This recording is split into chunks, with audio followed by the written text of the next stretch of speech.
Selamat datang di ruang ngobrol dan berbagi cerita seputar pengabdian TNI serta hal-hal menarik di lingkungan Kodim 1502 Masohi.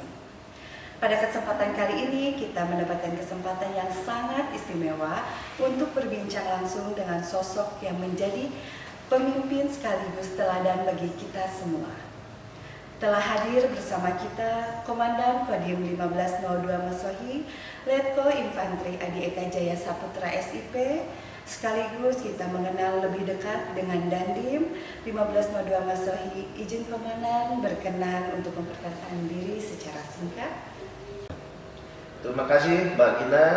Sebelumnya kami memperkenalkan diri, nama Adi Eka Jaya Saputra, pangkat Letnan Kolonel Infantri. Kami menjabat sebagai Komandan Kodim 1502 Masohi. Kodim membawahi 2 kabupaten. Di antaranya kami membawahi 8 koramil yang ada di wilayah kabupaten kami, yaitu terdiri dari Kabupaten Maluku Tengah dan Kabupaten Seram bagian timur. Terima kasih banyak Bapak Komandan atas waktu kesempatan yang telah diberikan untuk hadir di podcast kami. Baik Komandan, kita akan berbagi cerita bersama. Semoga perbincangan ini tidak hanya menarik untuk disimak, tetapi juga memberikan inspirasi dan manfaat bagi seluruh masyarakat. Izin Komandan, kita sering mendengar bahwa TNI bukan hanya melaksanakan tugas pertahanan, tetapi juga hadir membantu mengatasi kesulitan masyarakat. Benar. Ya, di TNI Angkatan Darat juga saat ini sedang memiliki 10 program unggulan yang sedang berjalan di wilayah Kodim 1502. Mungkin salah satunya program yang sangat dekat dengan kebutuhan masyarakat, yaitu TNI Manunggal Air. Apa yang menjadi tujuan utama program TNI Manunggal Air ini dan bagaimana bentuk kegiatan untuk membantu masyarakat mendapat akses air bersih secara mudah di wilayah Maluku Tengah? Baik Mbak ya, terima kasih. Untuk kami di wilayah Maluku Tengah maupun Seram bagian timur merupakan program daripada program Angkatan Darat. TNI Manunggal Air ini merupakan untuk membantu mendapatkan akses air bersih secara mudah, dan program ini mengatasi krisis air dengan membuat program kami di sini membuat sumur bor, pipanisasi, dan membangun fasilitas air di desa atau di wilayah terpencil di wilayah Kabupaten Maluku Tengah. Yang pertama kita melaksanakan sumur bor. Itu terdapat di daerah kami, itu terdapat di Desa Banda Baru, Kelurahan Holo. Yang ketiga di Dusun Samilau. Terus yang kedua, kami melaksanakan penyediaan sarana pembuatan bak air bersih di wilayah kami, itu terutama di Desa Tamilau. Yang kedua di Dusun Roahua, di Desa Sepa. Yang ketiga di Dusun Simalau. Tujuan programnya kami di sini adalah membantu warga yang kesulitan mencari air bersih, terus mendukung fasilitas umum seperti sekolah, pesantren, dan tempat ibadah, menjaga kesehatan dan kebersihan lingkungan warga, serta memperkuat hubungan baik antara TNI dan masyarakat, terutama pemerintah Kabupaten Maluku Tengah. Siap. Jadi harapannya bukan hanya menyediakan air, tetapi fasilitas tersebut juga benar-benar menjadi solusi jangka panjang bagi masyarakat di Maluku Tengah. Ya. Izin Komandan, selanjutnya kita memasuki program yang juga menjadi perhatian besar saat ini, yaitu ketahanan pangan. Izin Komandan, TNI Angkatan Darat juga ikut berperan dalam mendukung ketahanan pangan melalui pendampingan kepada petani dan pembukaan lahan produktif. Seperti apa keterlibatan Kodim dalam program ketahanan pangan ini, terutama di bidang cetak sawah di wilayah Maluku Tengah dan Seram bagian timur? Baik, ketahanan pangan di wilayah Kodim 1502 Masohi itu kita melaksanakan pendampingan, terutama para Babinsa melaksanakan pendampingan di masing-masing poktan di kecamatan-kecamatan atau di desa-desa yang ada lumbung padinya.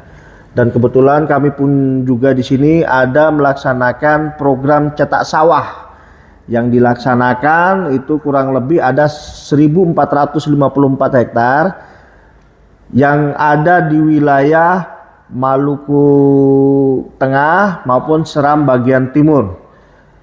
Kegiatan cetak sawah itu merupakan prioritas pemerintah melalui Kementerian Pertanian Republik Indonesia untuk membuka lahan pertanian baru. Program ini bertujuan mencapai swasembada pangan nasional. Dan di sini masyarakat pun juga sangat senang sekali atas adanya program yang ada melalui program pertanian, sehingga masyarakat yang ada di wilayah Maluku Tengah maupun di Seram bagian timur hasil panennya pun juga swasembada pangannya pun juga melimpah. Terima kasih. Sangat luar biasa sekali Izin Komandan. Selain sawah, ada juga beberapa kegiatan lain yang menarik dalam program ketahanan pangan di wilayah Kodim 1502 Masohi. Dan apa upaya Kodim dalam membantu pemerintah mendukung ketahanan pangan dan kesejahteraan masyarakat? Baik, untuk tujuan utama program, Mbak Gita, di sini kita melaksanakan pertama adalah mewujudkan swasembada dan kedaulatan pangan nasional. Yang kedua, membuka lapangan kerja dan sumber pendapatan baru bagi para petani. Yang ketiga, mengubah lahan tidur atau non produktif menjadi area pertanian yang menghasilkan. Yang keempat, menggerakkan ekonomi lokal di pedesaan. Selain program ketahanan pangan yang ada di Angkatan Darat di wilayah Kodam 15 Patimura juga ada program yang unggulan yang juga kita laksanakan, yaitu melaksanakan penanaman 1.000 pohon sukun. Kami di wilayah Kodim 1502 Masohi ada 8 koramil, itu rata-rata semuanya juga Mbak Gita melaksanakan penanaman. Tiap koramil kami perintahkan untuk menanam kurang lebih ada 200 sampai 300 pohon tiap koramil untuk menanam di sekitarnya. Selain itu juga kita melaksanakan pembibitan sukun untuk regenerasi ke depannya untuk menanam di tempat-tempat maupun di wilayah yang kami membantu masyarakat apabila mau mengambil bibit tersebut kami akan memberikan bantuan. Terus yang berikutnya lagi kami ada di wilayah Kodim kami lahan tidur yang kami gunakan untuk melaksanakan bahan pangan. Kurang lebih ada 2 hektar yang kami melaksanakan penanaman di situ. Ada 1 hektar itu penanaman jagung yang kami tanam. Terus yang kedua itu kami melaksanakan penanaman singkong maupun ubi jalar. Izin Komandan, sangat bermanfaat sekali program ketahanan pangan ini karena bisa dimanfaatkan oleh seluruh masyarakat baik untuk satuan ataupun masyarakat lainnya. Izin Komandan, kita beralih ke program berikutnya yang juga sangat dirasakan masyarakat, yaitu Jembatan Perintis Garuda. Bagi masyarakat di daerah yang memiliki kondisi geografis sulit, keberadaan jembatan ini tentu bukan hanya sekedar infrastruktur. Apa yang menjadi pertimbangan utama dalam pembangunan jembatan-jembatan tersebut? Terima kasih Mbak ya, untuk tujuan utama pelaksanaan kita membantu daripada program pemerintah yaitu melaksanakan pembuatan jembatan Perintis Garuda. Itu merupakan perintah langsung dari Bapak Presiden Republik Indonesia, maupun di situ pun juga kami dapat perintah dari Bapak Kasat agar mencari alokasi jembatan-jembatan di wilayah kabupaten kami yang mengalami keputusan, terutama yang sudah lama jembatan belum dibangun, mengakibatkan masyarakat itu susah akses ya Mbak ya. Aksesnya terputus sehingga ekonominya juga terputus. Anak sekolah pun juga masuk ke sekolah pun juga akhirnya basah-basah maupun mungkin memutar itu juga terlalu jauh, sehingga dengan adanya program jembatan Perintis Garuda ini menjadi tujuan utama sehingga membuka akses isolasi yang terputus jadi tersambung lagi. Terus yang kedua memperlancar kegiatan arus ekonomi yang di situ, sehingga petani maupun masyarakat hasil panennya itu bisa dilalui di tempat tersebut.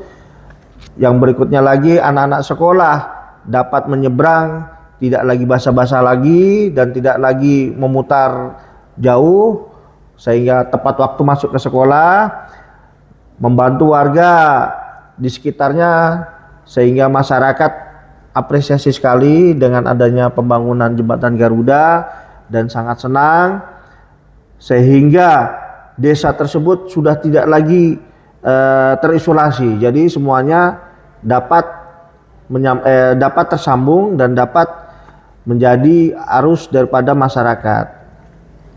Sangat luar biasa sekali, Komandan.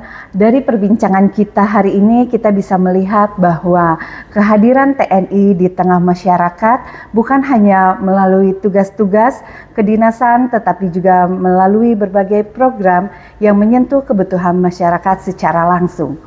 Semua tentu membutuhkan sinergi, gotong royong, dan partisipasi masyarakat. Terima kasih banyak. Terima kasih, Mbak. Kami sampaikan kepada Komandan telah meluangkan waktu untuk berbagi cerita, memberikan informasi kepada kita semua. Semoga apa yang kita bahas hari ini dapat memberikan informasi, inspirasi, dan semakin mempererat hubungan antara TNI dengan masyarakat. Wassalamualaikum warahmatullahi wabarakatuh. Bersama rakyat, TNI kuat.